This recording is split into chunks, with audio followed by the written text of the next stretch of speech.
Eh,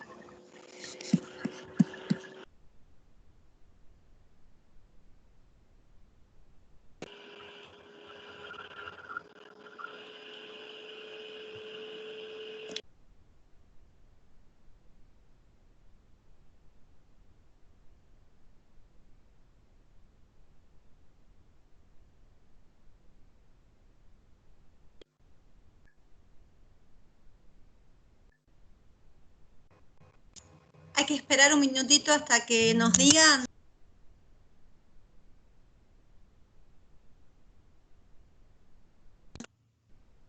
Dijo que... ¿Me escuchás? Sí, yo te escucho bien.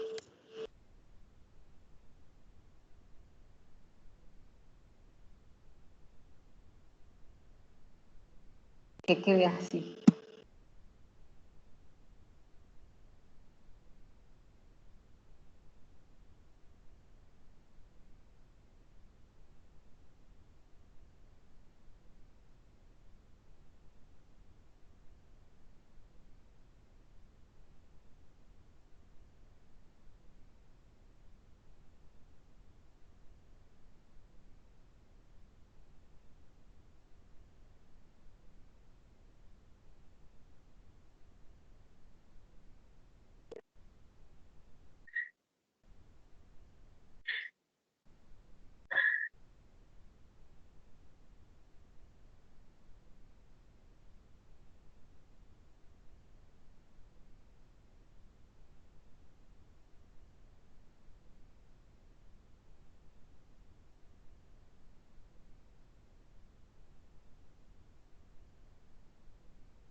Hola, buenas tardes.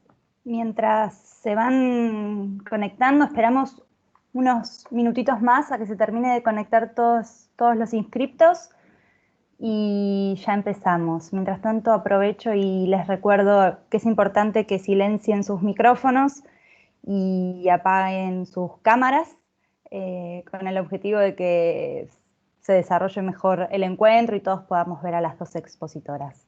Muchas gracias.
Hola, buenas tardes a todos y a todas.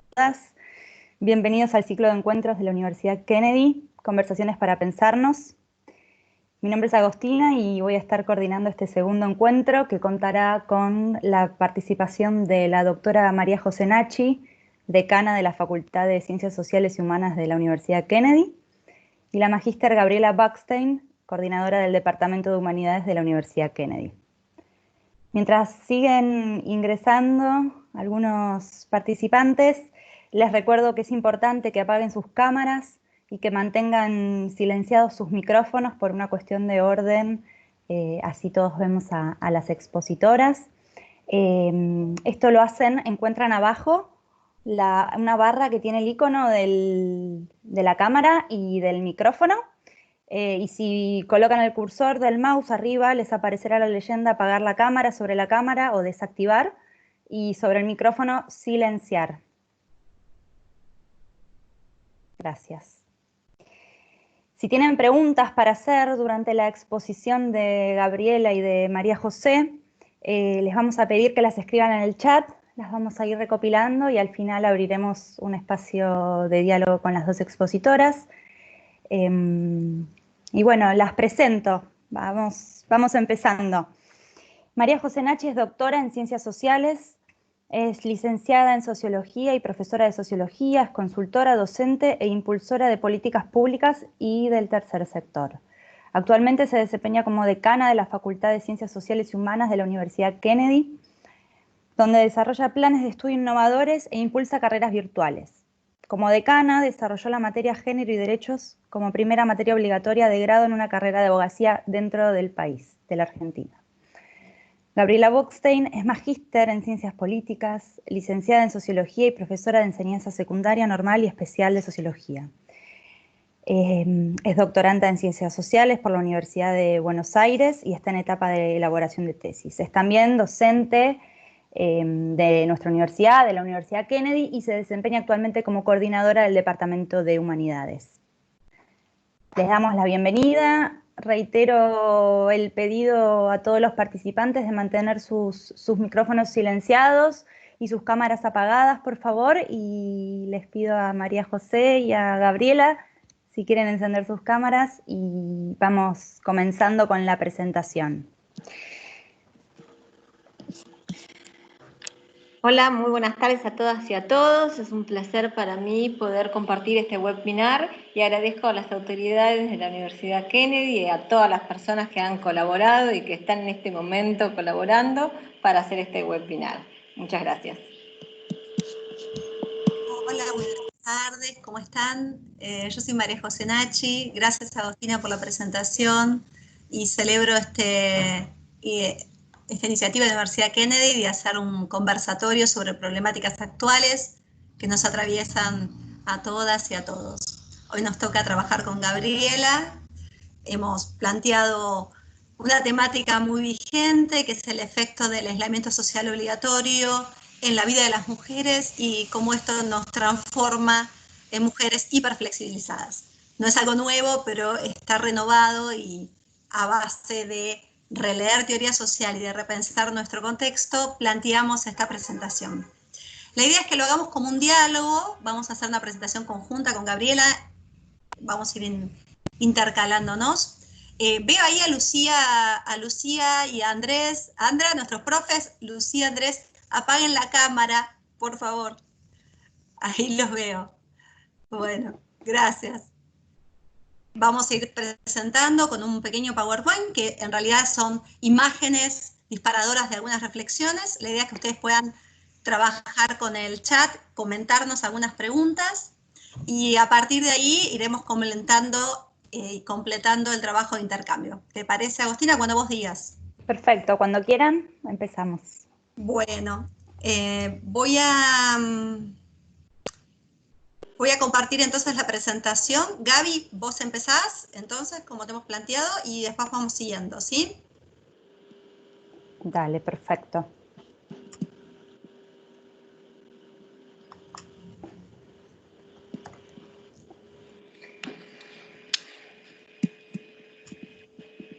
¿Ya está compartida la presentación?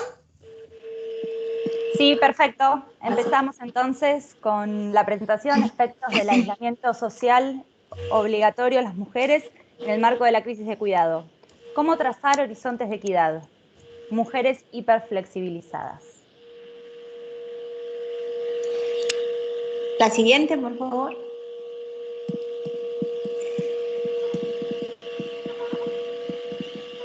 Si Eva hubiera escrito el Génesis, ¿cómo sería la primera noche de amor del género humano?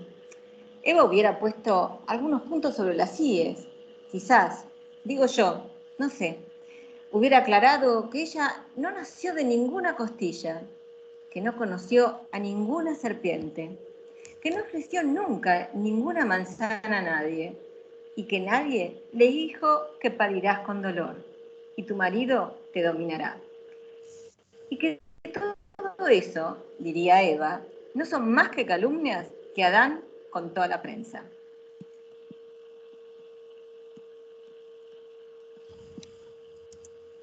Nos encontramos en un mundo convulsionado. Hay una crisis estructural del sistema económico, del sistema social, de salud y de cuidado. Por lo tanto, para que todos podamos vivir una vida digna y podamos disfrutar de nuestra existencia, es necesario cambiar el mundo. Sí, cambiar el mundo, como la letra de la canción de Alejandro Lerner, seguramente que muchos la conocen. Es un gran desafío, es un reto muy importante para todos los seres humanos, pero realmente es algo que tenemos que abordarlo. En el contexto actual que estamos viviendo, hombres y mujeres ven afectadas sus vidas. Ven afectada su vida en la vida cotidiana, en sus relaciones personales y también en su vida laboral. Es como si la pandemia nos introdujo en la máquina del tiempo. Seguro que todos recuerdan la película Regreso al Futuro, allá en el 85, que era una máquina del tiempo en lo que todo empezaba a dar vueltas y el tiempo se para y se acelera a la vez. En el orden normal de las cosas, de repente se ha vuelto loco. Y es porque este coronavirus o el virus es el dueño absoluto de esa palanca que frena y que acelera, que frena y acelera constantemente. Sin embargo, en este siglo XXI no le podemos echar culpa todo a la pandemia. Nos encontramos en un sistema capitalista y varios autores han considerado que estamos viviendo un nuevo orden que se denomina cuarta revolución industrial. Seguramente que también la primera, segunda y la tercera han conocido. Bueno, ahora estamos en una cuarta revolución industrial. Es decir, que hay una aceleración de la informática, de las telecomunicaciones, de la robótica, de la biotecnología, de la impresión 3D, de la inteligencia artificial y bueno, y muchas más, del Big Data, bueno, hay varias que seguramente que me estoy olvidando. En este panorama se van a abrir nuevas relaciones humanas, pero también se van a abrir nuevos trabajos que van a requerir nuevos tipos de trabajadores que antes ni siquiera eran pensados. Si nosotros pensamos algunos nuevos trabajos que han aparecido años atrás, ni nos hubiéramos imaginado. Surgen nuevas profesiones, por lo tanto, y nuevos modos de pensar y de procesar toda la información que antes era inimaginable y que estamos atónitos ante esta cantidad de procesamiento de información que tenemos actualmente. Estos nuevos trabajadores tienen y tendrán, obviamente, obligaciones y derechos. Pero, dada la situación en que estamos, será mucho más complejo, mucho más complicado que reciban un salario digno. Sí, realmente nos enfrentamos a grandes transformaciones.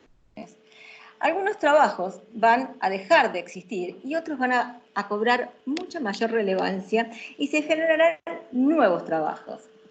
Se necesita que las personas o los trabajadores, podríamos decir, estén preparados para recorrer estas transiciones de un trabajo a otro.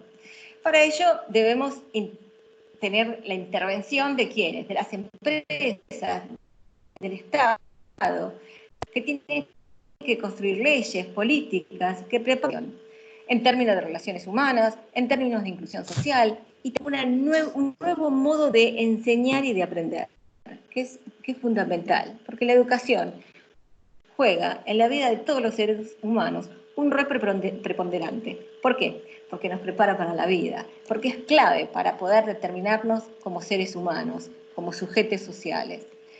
Las emociones, por ejemplo, son formas de conocimiento y las instituciones tienen que comprometerse con estas tres normas: el cuidado, el amor y la solidaridad.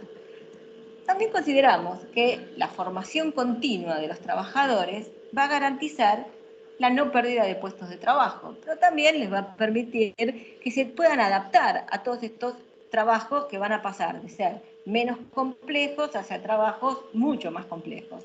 Entonces, poder vivir una vida, de nuevo digo, una vida digna, ¿no es cierto?, a partir de relaciones humanas mucho más estables, más estrechas, más leales, y poder desarrollarse como seres humanos. Estamos en un mundo que cambia todo el tiempo, que la tecnología también evoluciona constantemente y cada vez se hace más rápido. En tiempos de pandemia, con el uso de la tecnología, irrumpe el teletrabajo, que todos conocemos actualmente.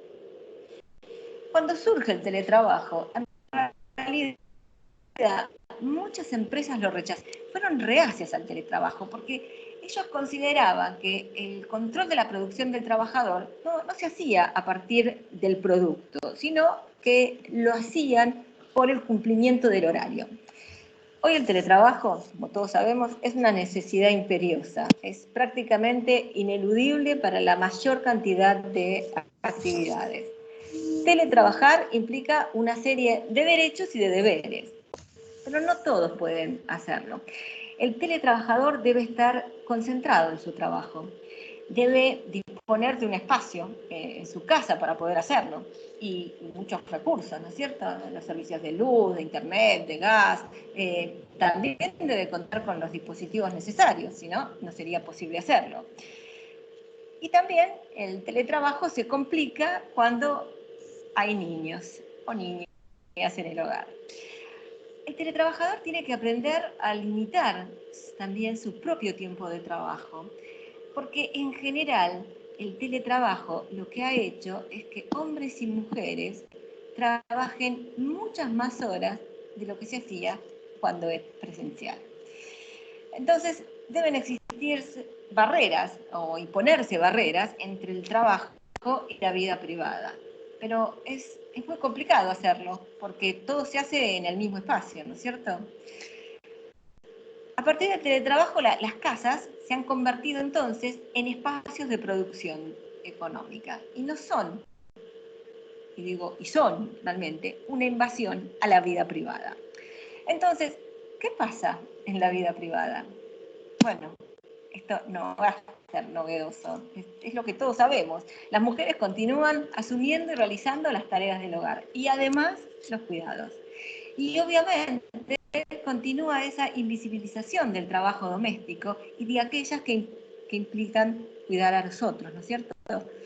Entonces, estas tareas del cuidado de los otros, del trabajo doméstico, realmente son muy necesarias, porque aunque el mundo se pare, aunque el jefe nos pida un informe, aunque tengamos que preparar una clase, son fundamentales para sostener la vida, son fundamentales para que el mundo siga funcionando. Todo lo que está sucediendo y todo lo que estamos viviendo actualmente a partir del aislamiento social obligatorio ejerce una presión en la clase trabajadora, pero es mucho más fuerte en las mujeres trabajadoras. A pesar de todos los logros y de todos los avances que podemos mencionar de las mujeres que han hecho estos últimos años, este último siglo podríamos decir, las familias continúan siendo patriarcales. Mayoritariamente las mujeres están realizando un doble trabajo, fuera y dentro de la casa. Bueno, en este caso es las dos veces dentro de la casa. Entonces esta crisis las golpea doblemente, ¿no es cierto? Ahora hay trabajo doméstico, pero el trabajo doméstico es full time, pero además tienen el trabajo fuera o dentro de la casa, dependiendo si pueden hacer teletrabajo, más la educación de los hijos. la verdad que es un rol que es sumamente complejo. Este rol se encuentra totalmente naturalizado. Entonces podemos hablar de una doble crisis en el espacio privado y en el espacio público. En esta nueva situación, consideramos que es fundamental pensar una distribución más equitativa a escala social y familiar y que no sobrecargue a nadie, que no lo prive de otras experiencias.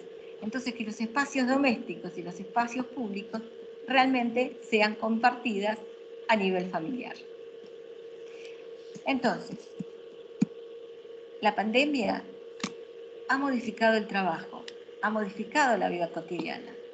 ¿Y nosotros? ¿Y nosotras dónde estamos? Y nosotras, acá estamos. ¿Se me ve? Sí, bien. Bueno, ahora estamos compartiendo una imagen. Nuestra idea es que ustedes nos escriban por el chat qué están viendo. Yo les cuento un poquito. Esta es la imagen de una diosa hindú llamada Kali, que en la India se venera. ¿Y con qué tipo de situación la podemos asociar? ¿Con qué expresión física vinculada a qué?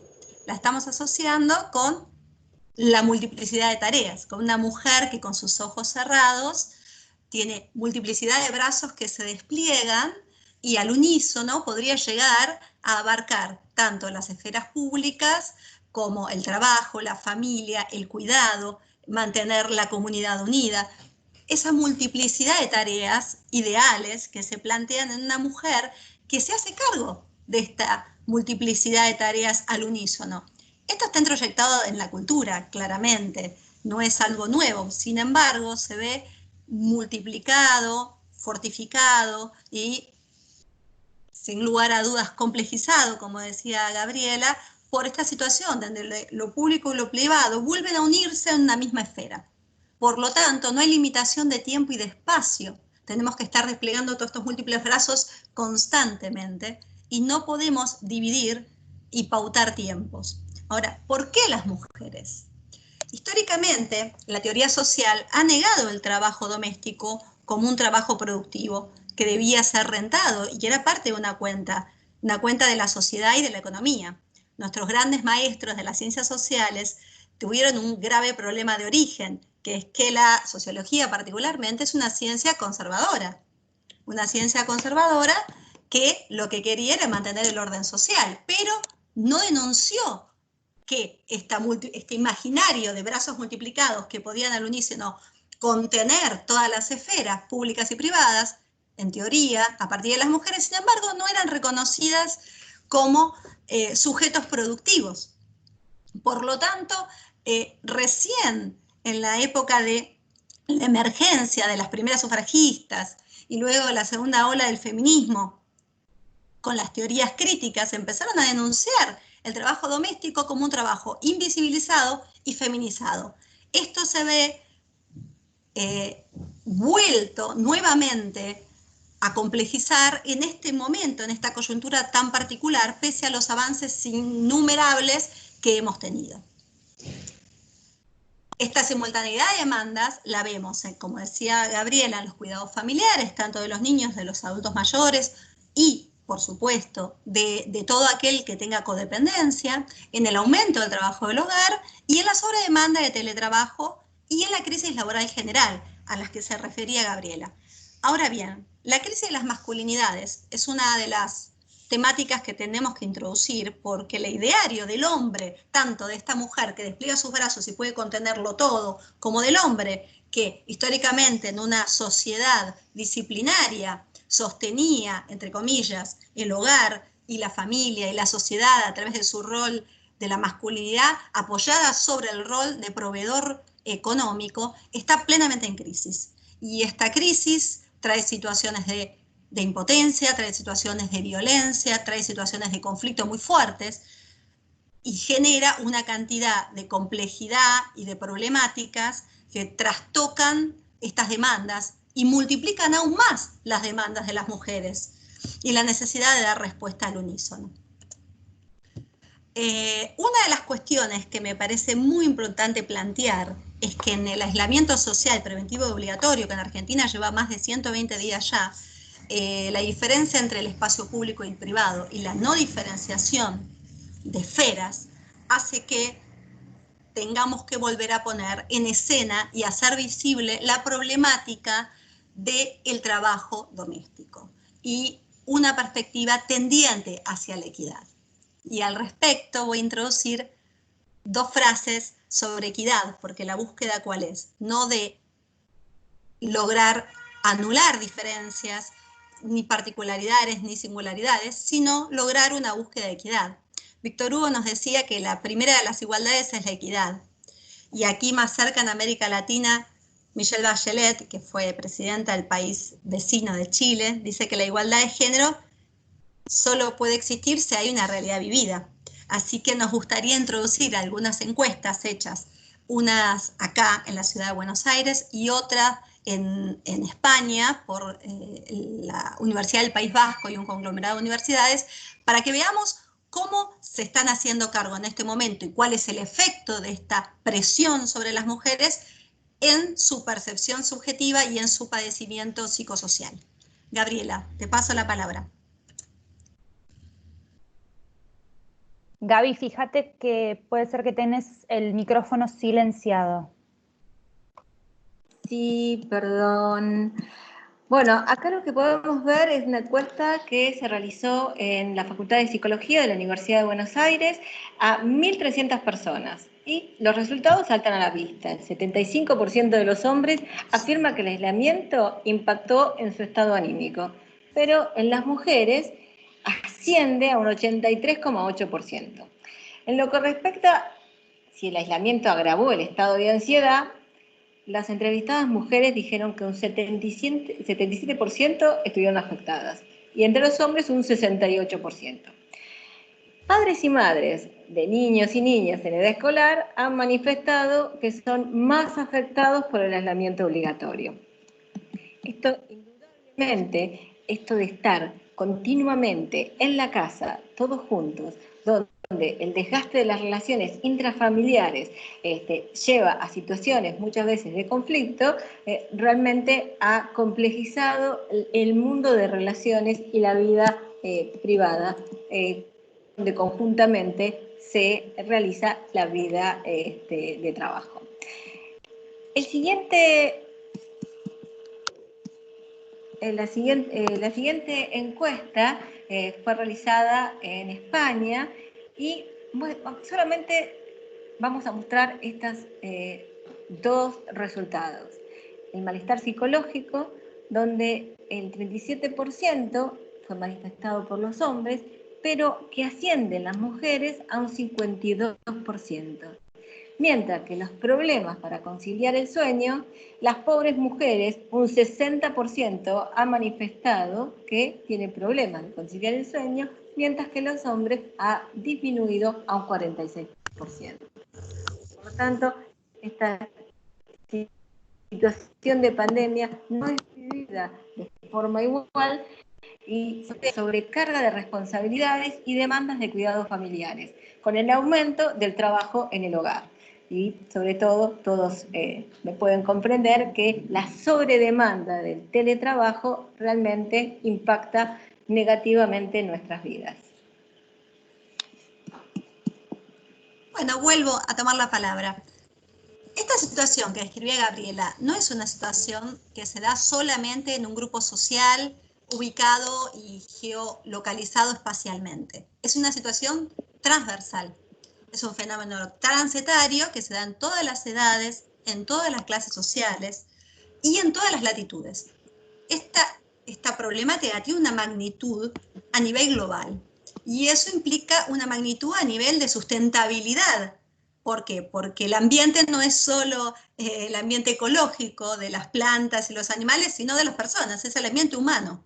Por ende, que esta situación atraviese a todo el globo y a todas las mujeres de toda la escala humana, nos da un nivel de magnitud y la importancia de trabajarlo, esta situación transversal. Lo cual, por supuesto, no quiere decir que estemos, que sea una situación equitativa y igual en todos lados. Estamos atravesados siempre por las variables de raza, de clase y de localización geográfica. Sin lugar a dudas, las generaciones más jóvenes tienen otro tipo de percepción sobre esta situación y existen avances que no son lineales, pero nos parecía de suma importancia marcar esta cuestión de transversalidad de este hecho. ¿Hacia dónde nos conlleva esto y esta situación particular? A volvernos mujeres hiperflexibilizadas. Hiperflexibilizadas no con la relajación del yoga y el dulce estiramiento, sino hipertiranteadas por la hiperdemanda laboral, la hiperdemanda familiar y la hiperdemanda social de contención y de cuidado. Volvemos a aquellos estereotipos típicos del comienzo del siglo XX, del siglo XIX, de primera ola de la Revolución Industrial, donde las mujeres estaban asociadas a los roles domésticos o a las profesiones de extensión de los roles domésticos, la enseñanza, la de enfermería, el cuidado, las labores domésticas. Hay un repliegue hacia el Estado privado, hacia el ámbito privado, que nos vuelve a tirantear y sobre el que queremos poner una alerta. Esta imagen que les estoy mostrando, ¿quién es? Esta señora se llama Helen, es un personaje de Disney Pixar, no sé si alguno lo habrá visto, si alguien lo conoce, o alguna lo conoce. Es la mamá de los Super Increíbles, un dibujo animado donde el superpoder de la madre particularmente no era la fuerza, sino la flexibilidad. Ella debía estirar sus brazos y sus piernas para proteger a su familia y salvar al mundo. Es una fantasía interesante y una representación más occidental que se puede asimilar a aquella otra de los múltiples brazos de la diosa, que implica una ductilidad para las mujeres prácticamente imposible de cumplir, que además posiblemente tenga consecuencias psíquicas de mucha gravedad, como veíamos en las encuestas citadas, y padecimientos físicos que aún no están ponderados y no están evaluados.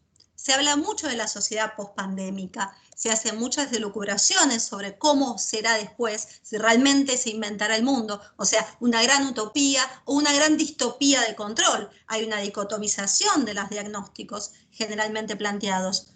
No obstante, poco se observa y poco se trabaja sobre la salud psicofísica de aquellas que estamos, y nos incluimos, sumamente tiranteadas por esta situación.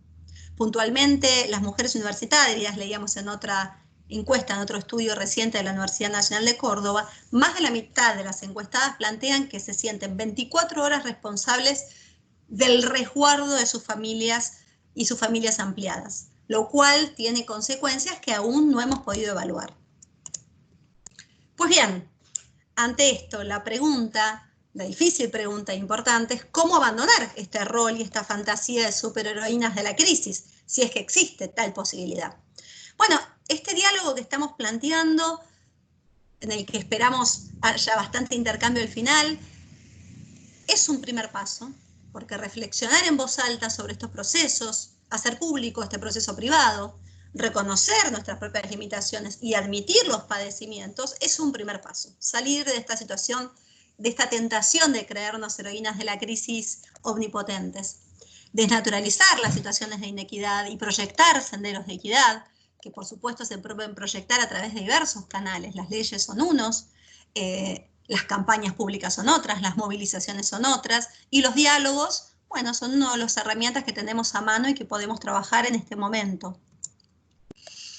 Nosotras, en verdad, antes de terminar, nos hubiera gustado tener más intercambio a través del chat, pero no importa, vamos a tenerlo al final. Queremos abrir un poco una gran pregunta, que es si podremos seguir superando los juegos de rol tradicionales, porque sin dudarlo sabemos que de estas mujeres que trabajaban en la fábrica y fueron las primeras trabajadoras, o estas representaciones que estamos viendo en las imágenes, estas luchadoras sufragistas y las luchadoras de los derechos y las mujeres representadas actualmente, ha habido una cantidad de procesos muy grandes.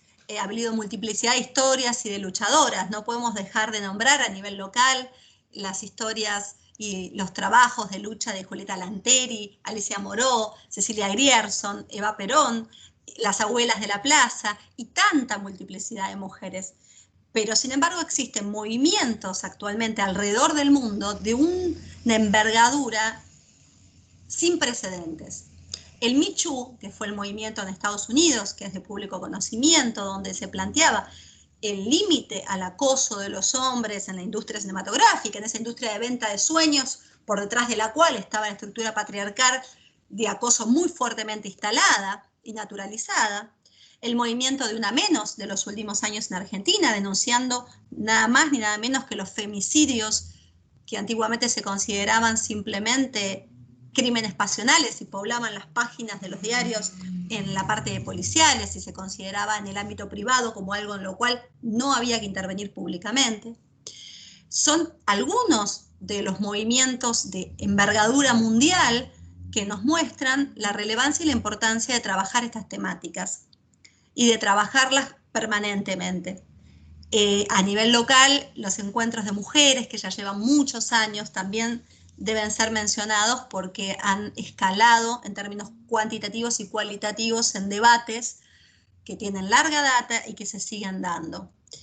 Como cierre, más que como cierre, como apertura del diálogo con ustedes, nos gustaría plantear que hay una muy vieja consigna de los años 70 que trabajaba la cuestión de que lo personal es político, ¿no? En algunas de estas imágenes se ven esos momentos de lucha. Bueno, hoy nuevamente lo personal es político y tenemos que volver a plantear la cuestión del espacio privado, este espacio que se ve a través de la pantalla en este momento, pero en el que estamos fuertemente presentes, tiene que volver a ser un espacio político. ¿Por qué? Porque lo personal es político, porque es allí donde se dan las mayores inequidades. Al margen de la brecha salarial que conocemos, al margen de la complejidad de integración en ciertos ámbitos.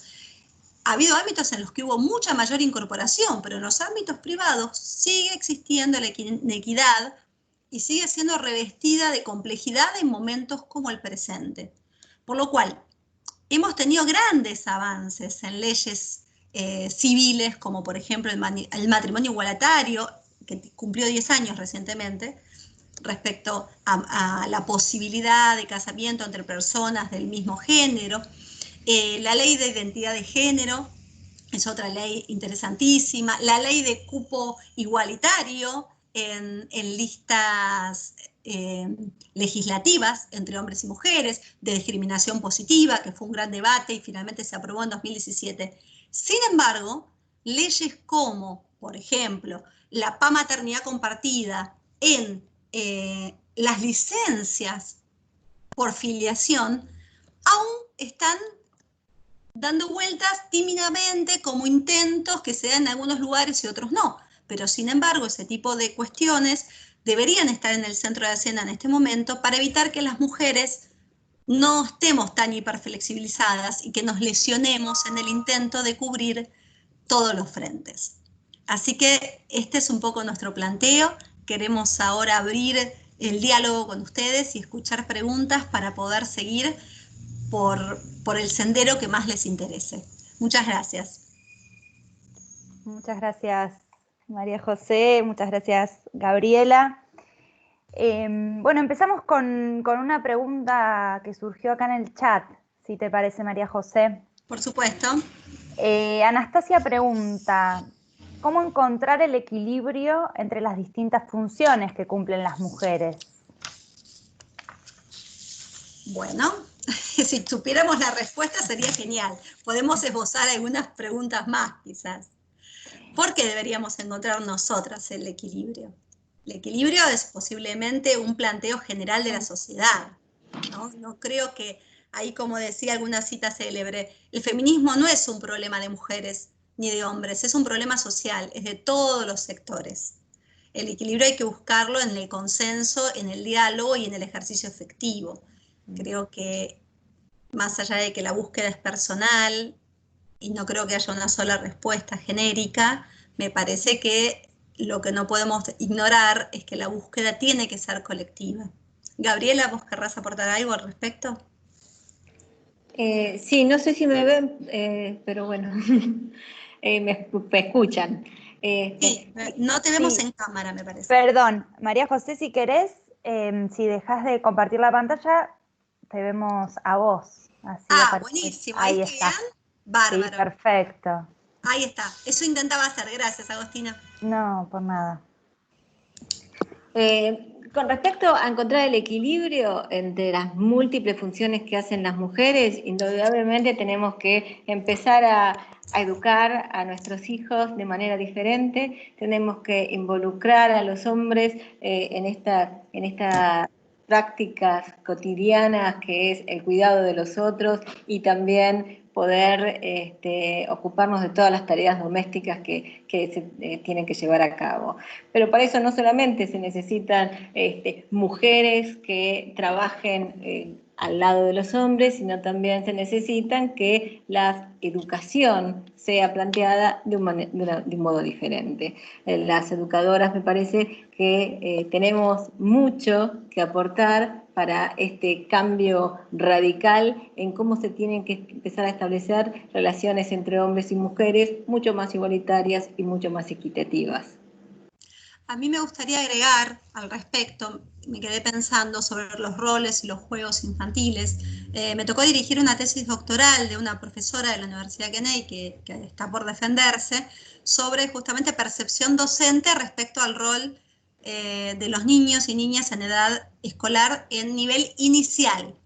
Y una de las conclusiones que me animo a adelantarles y compartirles de la tesis es la profesora Clavet, que quizás está acá participando con nosotros, si no igual la menciono, es que se reproducen los estereotipos de género en los juegos infantiles a través del prejuicio docente.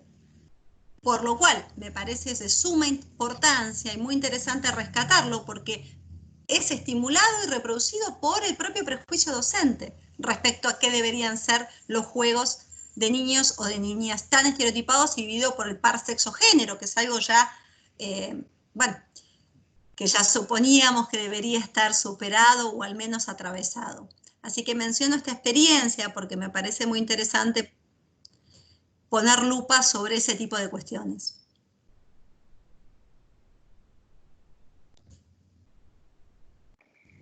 Bueno, yo voy retomando algunas preguntas del chat, si te parece, María José. Claro, por supuesto. Aprovecho y reitero el pedido de que apaguen las cámaras, por favor, y silencien los micrófonos, así vemos a María José y a Gabriela, que me parece que le falló la cámara y no sé si podrá volver a prenderla. En realidad sería muy lindo vernos todas, pero no nos da la tecnología para tanto. Tal cual. Sería muy valioso vernos todas. Mi cámara en realidad la tengo apagada, pero por ustedes. Pero Gaby, prendela la tuya. Yo la prendo, pero me sale que está apagada por el lado de ustedes. Ah. Ahora lo chequeamos, no te preocupes. Bueno. Igual no importa, me escuchan. Próxima pregunta, vamos, sí. Sí, claro. Bueno, Betsabe Brandán dice que sí, que totalmente coincide con lo que estaban planteando, que una de las mayores causas de discapacidad, disparidad, salarial y profesional, por ejemplo, es con respecto a la maternidad.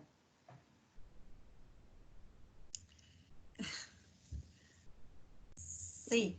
Carolina Canata dice, buenas tardes, el cuidado a saber y entender es integral, hoy aparecen nuevos conceptos de familia, de relaciones, de vínculos, medios de comunicación, y la niñez y la adolescencia es un punto a cuidar. Y agrega, existen distintas leyes nacionales, tratados de derechos humanos que hoy se van a tener que aplicar.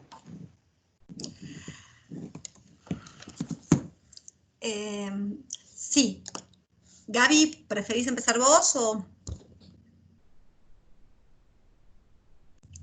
No sé si nos estará escuchando. Vos. Ah, okay. Bueno, cómo no.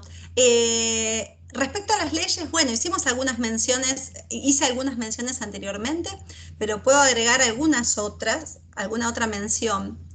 Me parece interesante otro tipo de legislación que existe en otros países y que acá está recién incipiente en otras áreas, no solamente respecto a cuestiones laborales, sino, por ejemplo, la regulación respecto a la propaganda no sexista.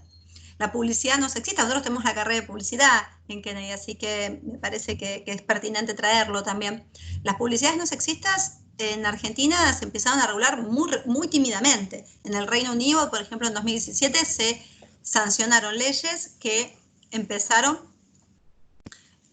a aplicarse para que se regule fuertemente el trabajo y evitar los clichés de mujeres en las publicidades. Las publicidades no son un detalle menor de lo que legítimamente se reproduce en la sociedad. Ese es un canal, por ejemplo, poco explorado en términos locales, que me parece que sería muy interesante desarrollar e impulsar, incluso incluir transversalmente en nuestras materias, en nuestras carreras de comunicación y particularmente de publicidad, este tipo de trabajos. Hay trabajos muy interesantes hechos sobre las publicidades sexistas de comienzos del siglo XX, que son muy lindas a nivel estético y tremendas a nivel de contenido comunicacional.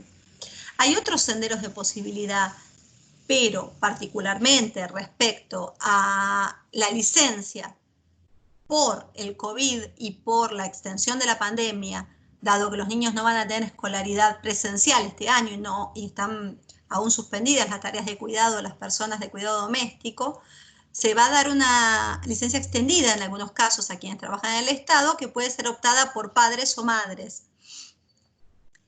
Hay un informe reciente de CIPEC que aconseja estar muy atentos a esta legislación porque, según sus sondeos, lo más probable es que esa licencia la tomen las mujeres. Entonces, nuevamente hay una vuelta al Estado doméstico y una vuelta a ese lugar de subordinación que limita el desarrollo económico, la inserción social y el crecimiento personal.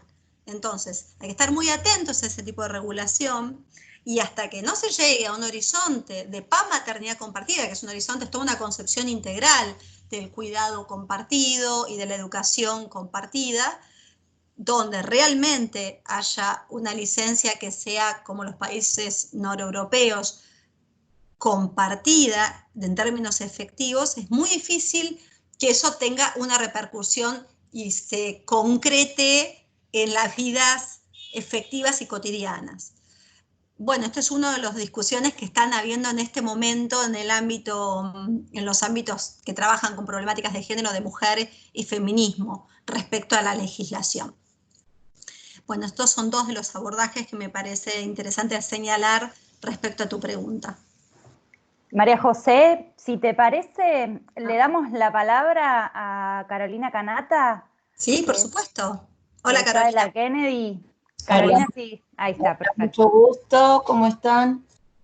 Un placer estar acá con mucho esfuerzo. Recibí una invitación de la universidad. Yo soy egresada en 2 oportunidades. Soy una vieja alumna de la universidad. Estudié 2 carreras ahí y ahora estoy ejerciendo como abogada, así que me enorgullece poder compartir este pedacito de mi tiempo que me costó bastante porque realmente quería aportar con ustedes más que nada, no para saber cuántas leyes hay, porque esas las puedo buscar por Google, sino para poder abordar desde la parte psicológica más que nada. Así que la verdad que, María José, te reagradezco porque esa parte, la sabe mi hijo, esa parte que acabas de aportar del tema de la publicidad, lo sabe mejor Nicolás, mi hijo de 20 años, que yo. Así que te puedo asegurar que la verdad que fue muy rico y valioso. No quiero tomarles mucho tiempo. Me encantaría que en algún momento, si les interesa, yo pueda hablar respecto a todo lo que tiene que ver con el cuidado, respecto a algunas leyes que tengan que ver con la mujer, con los niños. Yo soy abogada de familia, trabajo para acceso a la justicia.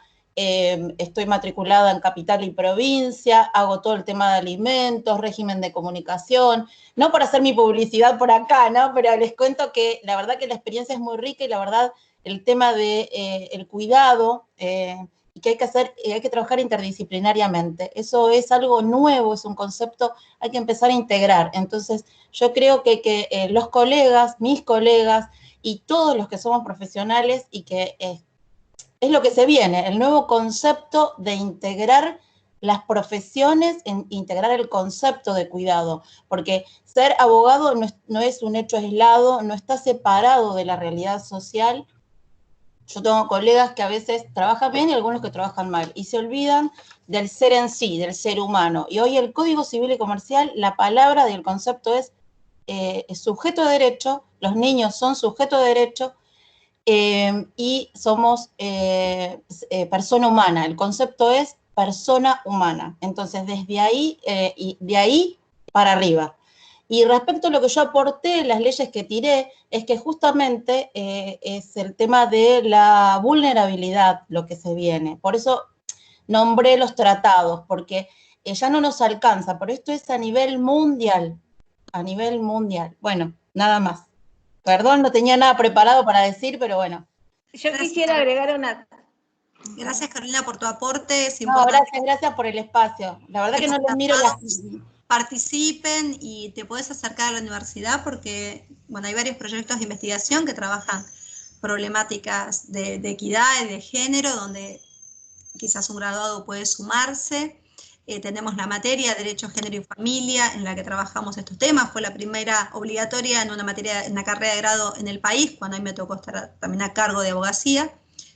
Ahora la Facultad de Ciencias Sociales está emancipada de la de Ciencias Jurídicas porque ha crecido felizmente mucho, entonces ha habido una emancipación, pero toda esa área está abierta y tenemos siempre la inquietud y la posibilidad de trabajar interdisciplinariamente. La Facultad de Ciencias Psicológicas en Kennedy es muy grande y también trabajamos en conjunto. Precisamente ayer estuvimos en una reunión de Consejo Superior donde planteamos reforzar proyectos de investigación interdisciplinarios. Así que muy bienvenida, Carolina. Por supuesto, me va a encantar y muchas gracias. Estoy haciendo un posgrado en la UNLAM, en la Universidad de La Matanza. Me fui un poquito, me fui a otra universidad. Y voy a tratar incapacidades y capacidades restringidas, así que y todo lo que tiene que ver con vulnerabilidad. Así que cuando la tenga terminada, se las voy a pasar para que lo tengan, si les interesa, y también lo que más me interesaría es ahondar por este tema que estoy trabajando, el tema psicológico.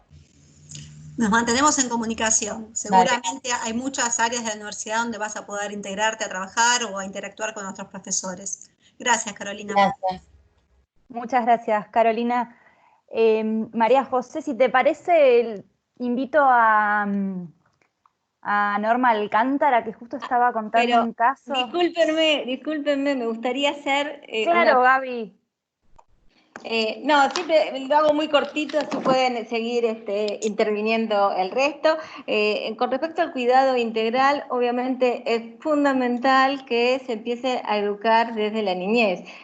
Podemos mencionar, por ejemplo, en Japón y en Rusia, que la educación que se hace a los niños es justamente abarcando las etapas de la vida, donde todos tienen que aprender a limpiar lo que se ensucia, todos tienen que aprender a guardar lo que utilizan, donde todos aprenden a surcir un calcetín o un botón, o sea que me parece que esto del cuidado integral no es algo que solamente lo tengamos que poner en leyes, sino también lo que tenemos que empezar es a trabajar desde muy niños, y tenemos que cambiar la mentalidad y obviamente de los educandos y cómo está determinada la educación. Y con respecto a la maternidad, ahora me voy a otro punto que fue mencionado, también lo menciono muy rápidamente. La maternidad realmente es una problemática muy grande, y especialmente acá en la Argentina, porque es como que solamente la maternidad es responsabilidad de la mujer, pero obviamente en otros países que están mucho más avanzados, por ejemplo en Alemania, la maternidad es de tanto del hombre como de la mujer, y ambos tienen un año donde se quedan para cuidar a su hijo. O sea que tenemos que nosotros mirar un poco qué es lo que pasa en otros países para poder incorporarlo en la Argentina y comenzar a ser un país más justo, más igualitario, más equitativo, y que realmente que nos represente a todos.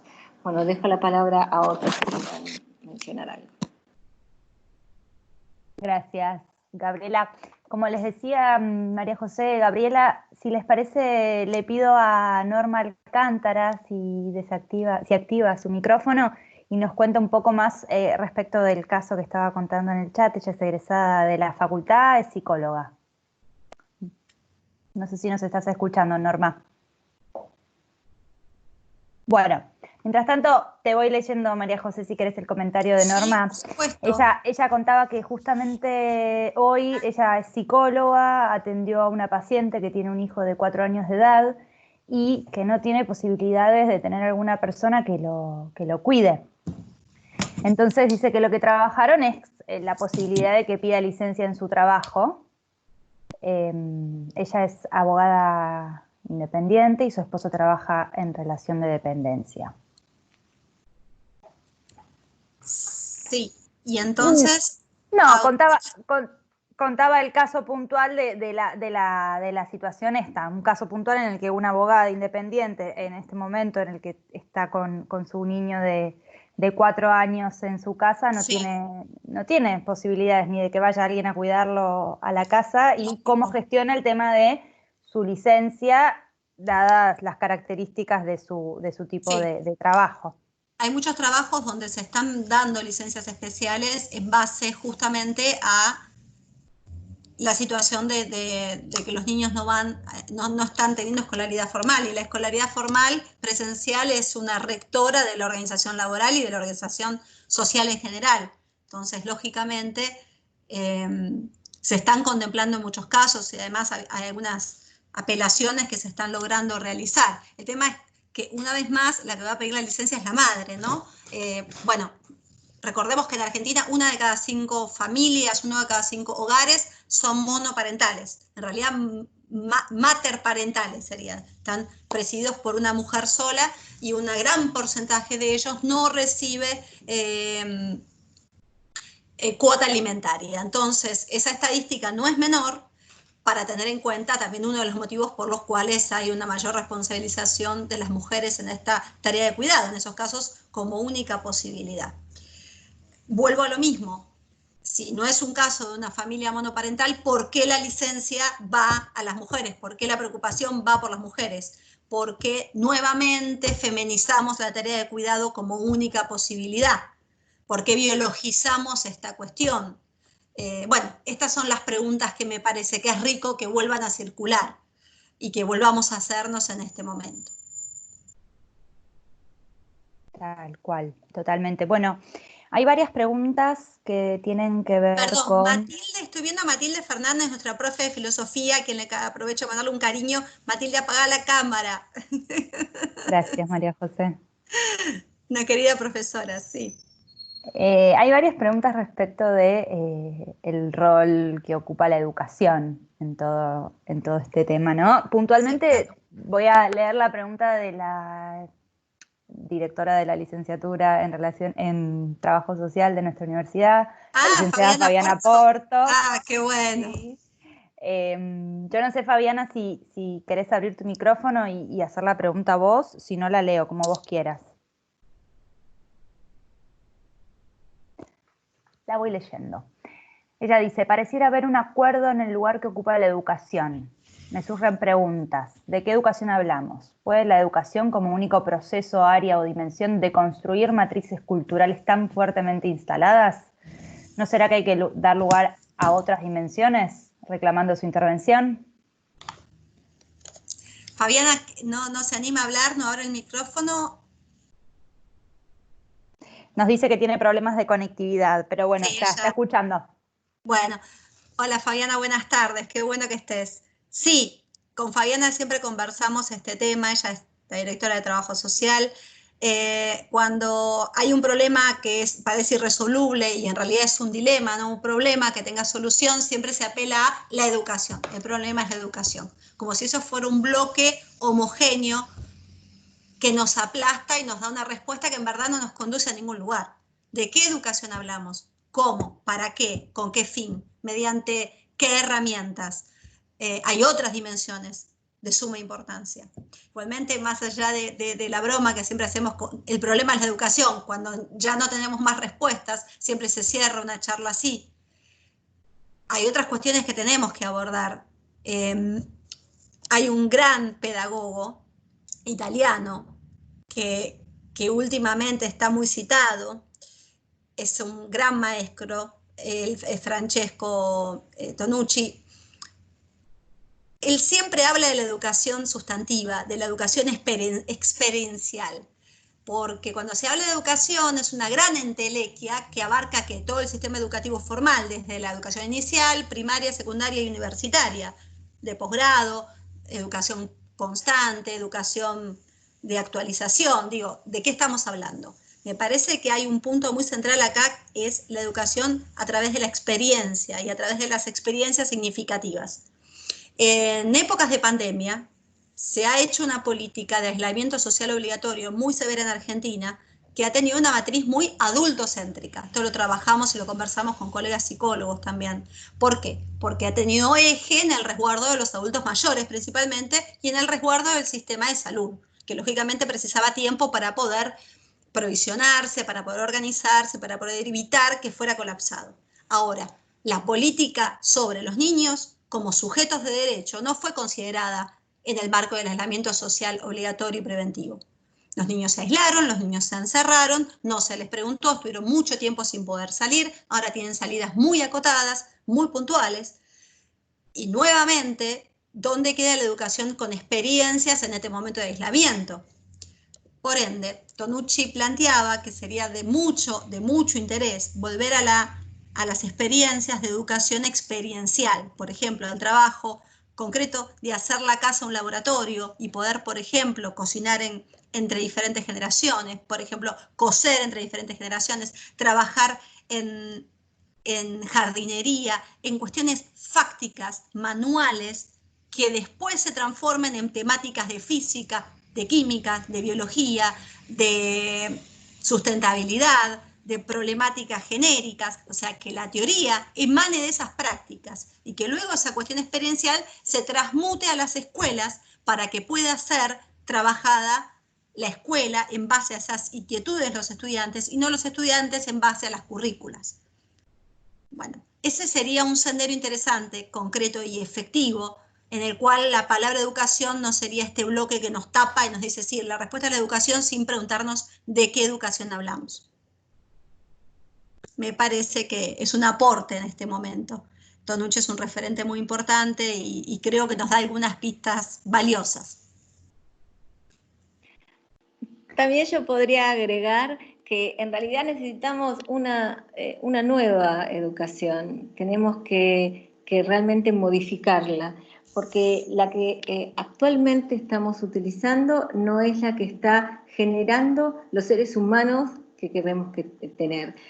O sea que tenemos que hacer una educación que sea mucho más coproductiva, donde todos sean partícipes y todos tengan la misma capacidad de decidir, de elegir, más allá de las diferentes capacidades y conocimientos que puedan llegar a tener unos que otros. Me parece que esta estructura que la tenemos totalmente parcializada, donde la educación hoy por hoy la tenemos por edades, tendríamos que empezar a tener una educación mucho más abierta, donde los estudiantes puedan seleccionar cuáles son los intereses que tienen, donde no será necesario tener niños que estén de determinadas edades, sino que puedan estar compartiendo entre diferentes edades. Me parece que la educación que tenemos actualmente podría llegar a decir que es obsoleta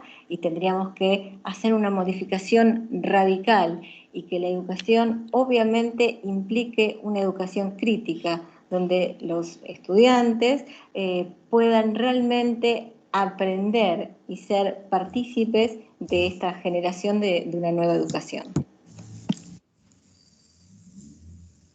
Buenísimo, muchas gracias. Súper interesante. Vamos con una pregunta más, si les parece. Ya estamos pasaditos de las 6, pero me parece que está muy interesante el debate que se está armando. Respecto de perdón, voy a leer el comentario de Verónica Santorum. Ella es licenciada en psicología, egresada de la Kennedy y docente de nivel inicial. Ella, el comentario que hace tiene que ver con que él dice que el tema de género se viene trabajando hace un tiempo en el nivel inicial y para esto fue gran puntapié la Ley de Educación Sexual Integral. Y ella rescata la importancia del trabajo en este nivel como primer nivel en educación para la sociedad. Y respecto a este punto, Diego Monasterio también retoma el tema de la Ley de Educación Sexual Integral, y él consulta si les parece, si ustedes consideran que fortalece las políticas de género e identidad. Bueno, respondo entonces. Sí, gracias a Diego Monasterio, que es nuestro director de Relaciones Públicas, me avisó que tenía que irse, pero después le contaremos que tomamos su pregunta. Y la pregunta de la colega psicóloga también. La ESI es una herramienta muy interesante que se implementa desde el nivel inicial transversalmente en todos los niveles educativos. Es un aporte sustantivo e importante incluso al reconocimiento del propio cuerpo y del cuidado y respeto del propio cuerpo y del cuerpo ajeno, empezar incluso desde esas cuestiones básicas hasta un desarrollo integral de la sexualidad en términos educativos. Fue un avance muy grande, hay muchas resistencias por parte de algunas instituciones de aplicarla, ese es un debate importante. No es pareja en todos los distritos, no es pareja en todos los niveles educativos, pero es una herramienta sumamente útil para incluir los debates no binarios de cuestiones vinculadas al propio cuerpo, a la propia autopercepción, a las sexualidades y a las posibilidades de vínculos con mayor libertad y electividad. Recordemos que la mayor parte de los casos de violencia sexual se dan en entornos familiares y entornos familiares ampliados. Esto que decían los cuentos de Caperucita y el lobo no es exterior. El lobo está mucho más cerca y es interior y es mucho más cercano de lo que se enuncia comúnmente. Ya en ese punto, la educación sexual integral es un aporte sustantivo. Que no se implemente debidamente y que no se implemente en todos los niveles es esperable, pero abre la puerta a debates interesantes y a plantear la cuestión de género como algo incluso no binario. Así que sí, por lo pronto de mi parte considero que es un gran aporte. Tendrán ustedes quizás sus evaluaciones y experiencias puntuales. Posiblemente está muy librado al criterio de cada institución educativa. Esa es otra cuestión a tener en cuenta, pero abre la puerta a estas temáticas de un modo muy legítimo. Sí, indudablemente la educación sexual ha tenido un avance y es realmente relevante para la educación de niños, niñas y adultos también. Me parece que es un tema que tenemos que seguir profundizando y que obviamente hay que seguir trabajando para mejorarlo, pero indudablemente el impacto positivo que está teniendo es realmente algo en que tenemos que seguir trabajando para poder aportarles a nuestros niños y niñas la mejor educación, obviamente siempre hablando de una educación integral. Pero también vuelvo a repetir que esta educación integral tendría que ser mucho más amplia y no solamente en el grado con la docente. Tendríamos que repensar una nueva escuela, hacer una nueva realidad.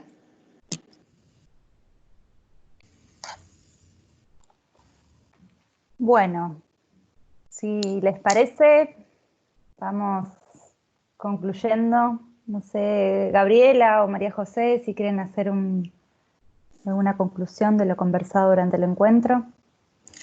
Yo quiero valorar el hecho de que este haya sido un diálogo y que se haya abierto como tal. Podríamos haber elegido hacer una clase magistral teórica con cita de una cantidad de autoras y autores interesantísimos o un raconto histórico de evolución de ciertas cuestiones de derechos o de luchas emancipatorias, y elegimos que sea un diálogo que sea pensado y que sea abierto porque pensamos que esto es el comienzo de un proceso, no es algo concluyente. Entonces me celebro que hayamos podido dialogar. Me parece importante esta iniciativa de la universidad, así como hay en otros lugares. La temática del efecto del confinamiento obligatorio y del COVID sobre las mujeres es una temática que se está debatiendo en varias instituciones me tocó participar del Museo de la Ciencia, del Museo del Mañana, que es el Museo Científico de la Universidad Federal de Río de Janeiro, en 2 webinares recientes que se hicieron, uno respecto al efecto de este contexto en las mujeres científicas y otro respecto a las mujeres afrodescendientes. Me parece que hay muchos temas para seguir trabajando y espero que este sea un comienzo. Y vuelvo a repetir algo que dije al final de la primera exposición, y es que lo personal es político no implica que lo político sea personal. Me refiero a que trabajar públicamente los conflictos privados, familiares, las limitaciones que tenemos, la naturalización del rol femenino en términos de cuidado, es una cuestión política importante. Y que la dicotomización del mundo político no nos limite en eso, me parece algo importante también. Que tengamos la apertura, la inteligencia y el coraje de ir más allá de eso y construir puentes comunicacionales que nos permitan trabajar en conjunto. Eso me gustaría decir. Y agradecerles realmente por sumarse, por dedicar este tiempo y por compartir. Sí, yo también quiero agradecerles a todos el interés por la temática y haber participado y las múltiples e interesantes preguntas que hicieron. Y por último, decirles que sí, que la construcción que tenemos que hacer es una construcción conjunta entre todas y entre todos, y tenemos que escuchar y sumar todas las voces para poder realmente tener una vida mucho más digna para ser vivida entre todos. Muchas gracias. Bueno, muchísimas gracias, Gabriela, María José. En el chat no sé si tienen oportunidad de verlos, pero están todos muy contentos, agradeciendo a la universidad por este espacio, agradeciéndoles a ustedes dos por la exposición y por los temas como se han tocado. Todos coinciden en que fue muy interesante. Por mi parte, le agradezco a todos los participantes, a todos los que se sumaron. Les cuento que en un rato van a recibir una encuesta para que puedan completar con sus impresiones sobre el encuentro. Gracias por participar de este segundo encuentro del ciclo de la Universidad Kennedy, Conversaciones para Pensarnos. Esperamos que lo hayan disfrutado y los esperamos el próximo jueves. Tenemos el encuentro con el ingeniero Carlos Lerner, que es decano de la Facultad de Ciencias Económicas y Empresariales de la universidad, cómo financiar pymes desde el mercado de capitales. Así que quedan todos invitados. Muchas gracias, Gabriela, muchas gracias, María José. Gracias, Agostina, hasta pronto, un cariño para todos. Adiós. Hasta luego, muchísimas gracias a todos.